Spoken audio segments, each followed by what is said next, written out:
Marta Daráková. Ako mladá zdravotná sestra ponuku geriatrického oddelenia odmietla. Mala inú vysnívanú kariéru. Interné oddelenie, operácie, služby. No po narodení 3 detí sa jej priority zmenili a do cesty jej prišiel dom pokojnej staroby v Lipanoch, v ktorom je už 27 rokov. Ja som sa bála smrti. Bála som sa byť pri zomierajúcom. Bála som sa ho dotýkať. Ahoj, Edička. Idem zmerať cukor, dobre? Naučilo ma vidieť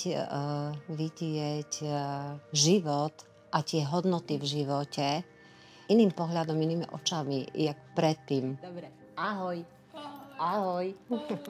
Odišla nám kolegynka ako vedúca sestra. Oslovila som pani Martu. Bála som sa, ako to zvládne. Predsa nastalo viacej agendy. Pani Marta zvládla.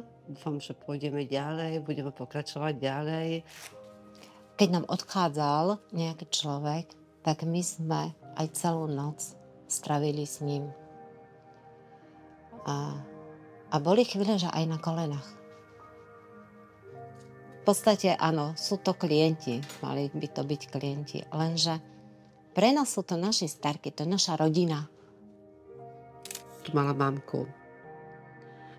Nerobila žiadny rozdiel, že to je tu jej mamka, ale že by dávala prednosť mamke pred iným klientom.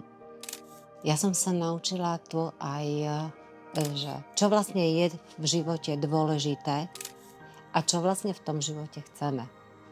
Pre mňa je dôležité robiť dobro. Robiť dobro a pomáhať.